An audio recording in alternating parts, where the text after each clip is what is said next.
Svet kulture.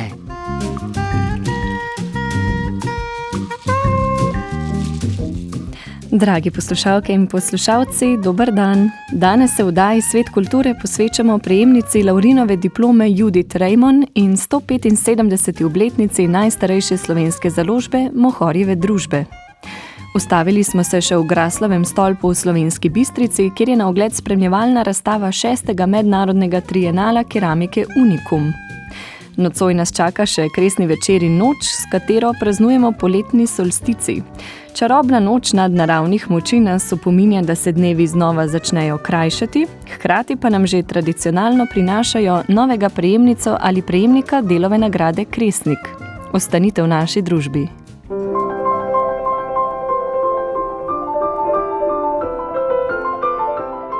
Prevajalka in posrednica slovenske književnosti na Madžarskem Judith Rejmon je sinoči prejela Laurinovo diplomo, priznanje, ki ga Društvo slovenskih književnih prevajalcev od leta 2003 podeljuje za kakovosten opus prevodov slovenskega leposlovja, humanistike in družboslovja v tuje jezike in za pomemben prispevek k uveljavljanju slovenske književnosti v tujini.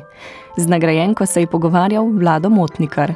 Judith Rejmon, prevajalka sodobne slovenske književnosti v madžarščino, dolgoletna članica svetovalnega odbora festivala Vilenica, sicer pa univerzitetna predavateljica na budimpeštanski slavistiki, je že pred osamosvojitvijo Slovenije prevajala eseje, prozne odlomke in pesmi slovenskih avtorjev. Moj glavni cilj je bil takrat čim več objavljati o Sloveniji. In ne samo iz književnosti, ampak eseje. Zelo dobre eseje so pisali takrat. Moj prvi prevod, to je še bilo na koncu 80. let, je bil Terra incognita je Draga Jančarja. Potem še Slovenski egzil Draga Jančarja. V različnih revijah sem urejala slovenske bloke in sem prosila, se spomnim, profesorja Petra Vodopivca za tak esej za tujce, ker to ni vseeno, ali je to napisano za Slovence ali za tujce. V madžarskem jeziku so že takrat zaživeli Jančar, Šalamon, Debeljak, Taufer in drugi, sprva s posameznimi besedili in antološkimi izbori, pozneje s celimi knjigami. Vse do pred kratkim kratkoprozne zbirke Vesne Lemajić Dobrodošli in romanov Menjave kož Andreja Blatnika, Čebelja družina Anje Mugerli in celo ponatisnjenega romana Gorana Vojnovića Figa. Tik pred izidom pa je tudi prevod Vojnovićevega romana Čefurji raus. Utemeljitev posebej poudarja, da se Judith Rejmon kot prevajalka dobro zaveda interpretativnega in ustvarjalnega mehanizma tega procesa. To je večplasten jezik, to je problem. In to ne en jezik. Tam je knjižna slovenščina, ta mešanca, čefurščina njihova, je srbščina. To je čudovita igra z jezikom, z jeziki. Da tudi če imaš nekaj podobnega v svoji kulturi, zelo težko je to tako resnično prevesti. Na madžarskem takega sociolekta kot čefurščina ne obstaja. Nekateri so rekli, da sej so dialekti. Z dialekti resni prevajalec zelo, zelo redko manipulira, ker to je ogromna past. Ampak ta knjiga je odlično napisana, zelo gosta zgodba, polno emocij. Zelo tipična zgodba, to je v bistvu na katerih ravneh povsod prisoten problem. Torej, sama zgodba je zelo pomembna. Kako sem jaz to napisala? Zelo sem se trudila, da prevod, da ne bi bil dolgočasen, da bi bilo duhovito, ker ta balkanski humor Madžari zelo dobro razumejo. Z razvejenim delovanjem na mnogih področjih, poglobljenim poznavanjem pomena različnih kulturnih tokov in kodov ter strukturnih posebnosti obeh jezikov, s poznavanjem kulturnih referenc in prevajalskim angažmajem, Judith Rejmon že 40 let daleč presega zgolj poklicno privrženost dejavnosti. Je v imenu Društva slovenskih književnih prevajalcev še zapisala Marjanca Mihalič v utemeljitvi Laurinove diplome.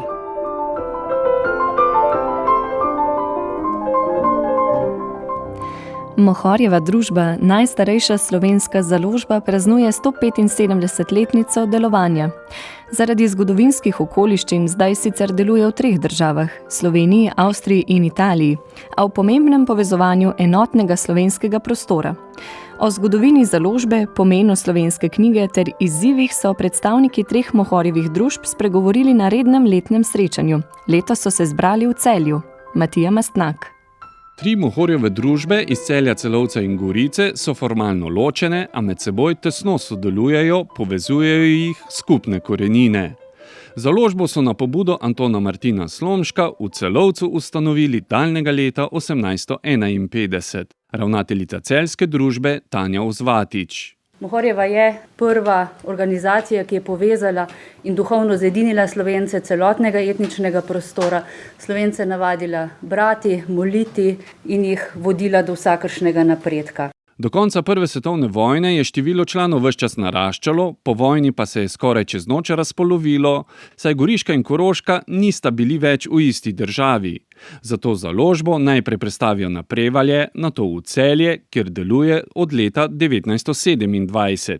3 leta predtem so goriški Slovenci, ki so se znašli pod italijanskim jarmom, bili primorani ustanoviti lastno goriško Mohorjevo družbo. Zdajšnji predsednik monsignor Renato Podbersič. Je veliko naredila, še posebej v času fašizma in je pravzaprav bila edina, ki je med drugimi ustanovami ostala še živa. To se pravi, jo fašizem ni uničil.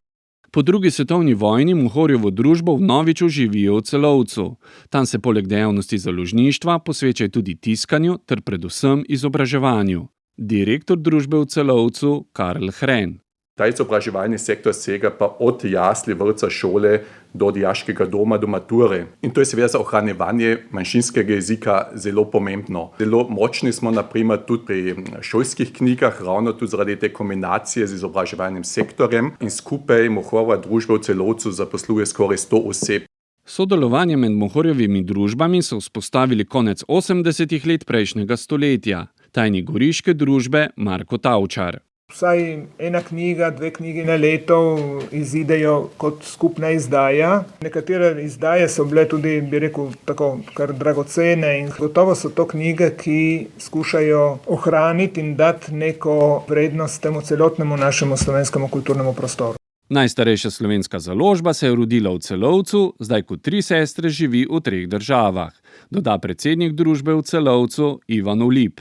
In veseli smo, da se vsaj enkrat letno, enkrat v Gorici, enkrat v Celju, potem spet v Celovcu, srečujemo in s tem spodbujamo drugega pri našem skupnem poslanstvu. Predsednik društva Mohorjeva družba Lojze Kozar. Sem prepričan, da bomo še naprej delali to, kar je naše poslanstvo, da bomo skrbeli za obrobje in s tem tudi krepili tisti osrednji del. Kajti, če je obrobje močno, je tudi celota močna, če se pa obrobje krha, se pa ta osrednji prostor vedno bolj zožuje. Skupno sklepno misel je ubesedila Tanja Ozvatič.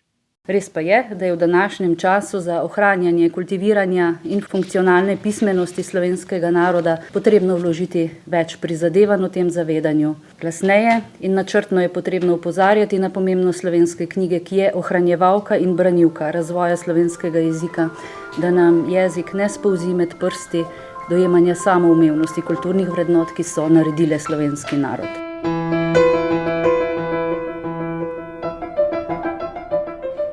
V Graslovem stolpu v Slovenski Bistrici je na ogled razstava umetniških izdelkov iz keramike.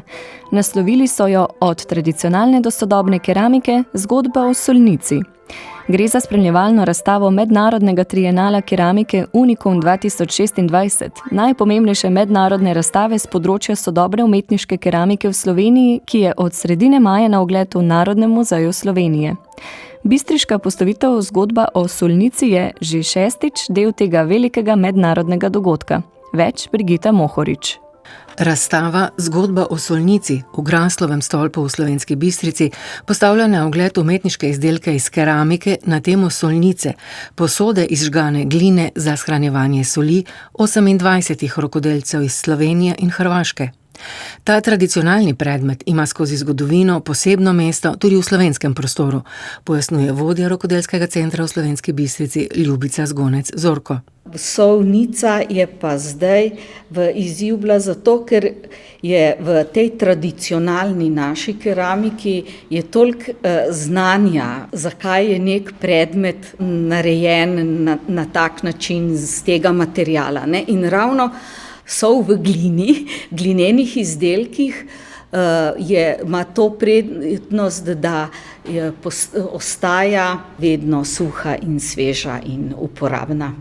Rokodelci so premišljevali o namenu, simboliki, obliki in sodobni interpretaciji te posode, ki je tudi danes na naših mizah.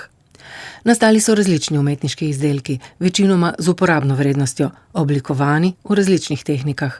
Tehnike imamo od glaziranih predmetov do različnih pristopov v oblikovanju, delane na lončarskem vreteno, prostoročno oblikovane, potem so tukaj porcelani kot material, klasična, različne dekoracije so zelo pomembne, od recimo poslikav, engob, izrazne, vezano na morje, na samo uporabnost, povezave z glazurami različnih barv. Natalija Sinkovič, priznana rokodelka za kvačkanje in pletenje, predvsem iz lanene špage, se že nekaj let ukvarja tudi z oblikovanjem gline. Solnico iz bele gline je oblikovala po zelo stari tehniki. Posebnost je pa ta, da je namesto glazure uporabljena tehnika terra sigillata. To je tehnika, ki so jo že v antičnih časih namesto glazure, tako so bili izdelani ti vrči za vodo in ostalo, da ni skozi glino pronicala recimo voda, ki so jo dali v izdelek. No. Solnica ima torej zadaj nekaj luknjic, da lahko potrosimo sol, in pa tudi žličko, da je lahko sol kar tako zajamemo in damo ven. Strokovna žirija je za izstopajoče umetniške izdelke podelila 3 nagrade. Za solnico v obliki povečanega zrna soli v podobi piramide, izdelek odlikuje izjemen koncept in likovna upodobitev, je prvo nagrado dobila oblikovalka Andreja Koblar iz Kanala ob Soči. Ta tekstura, ki je na 2 stranicah te kockastega podstavka, je pa tekstura, ki jo itak uporabljam pri svojem delu. To se pravi, so to drobni obdelani koščki nalepljeni na valjano ploščo, ki pa po svoje tudi spominjajo na sol. Tako da sem nekako skušala zakrožiti to v zgodbo o solnici. Drugo in tretjo nagrado sta prejeli Ljubica Zgonec Zorko in Ala Sledič.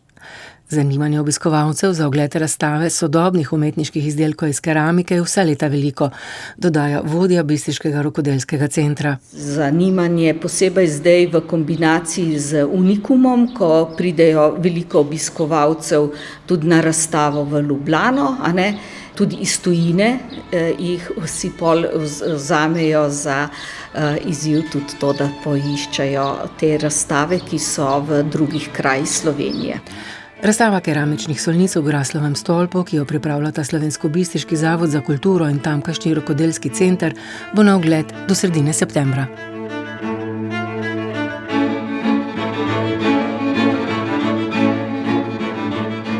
Nocoj na Kresni večer bodo podelili 36. nagrado Kresnik za najboljši slovenski roman preteklega leta. Dogajanje se letos z Rožnika seli v Švicarijo v Tivoliju, kjer bodo ob 19. uri najprej podelili nagrado Mlado pero za mlado kritičarko oziroma kritika. Sledil bo pogovor s 5 nominiranci, potem pa razglasitev nagrajenke oziroma nagrajenca. Kresni ogenj lahko nocoj prižgejo Ajda Bračič, Vesna Lemajič, Roman Rozina, Irena Svetek ali Agata Tomažič. Podelitev nagrad bomo spremljali tudi mi, več boste poslušalke in poslušalci lahko izvedeli v jutrišnji oddaji Svet kulture.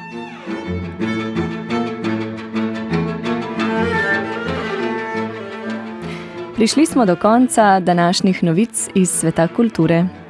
Oddajo sva pripravila tonski mojster Jernej Boc in redaktorica Kaja Novosil. Imajte se lepo v teh vročih poletnih dneh, k poslušanju novic iz sveta kulture pa vabljeni spet jutri.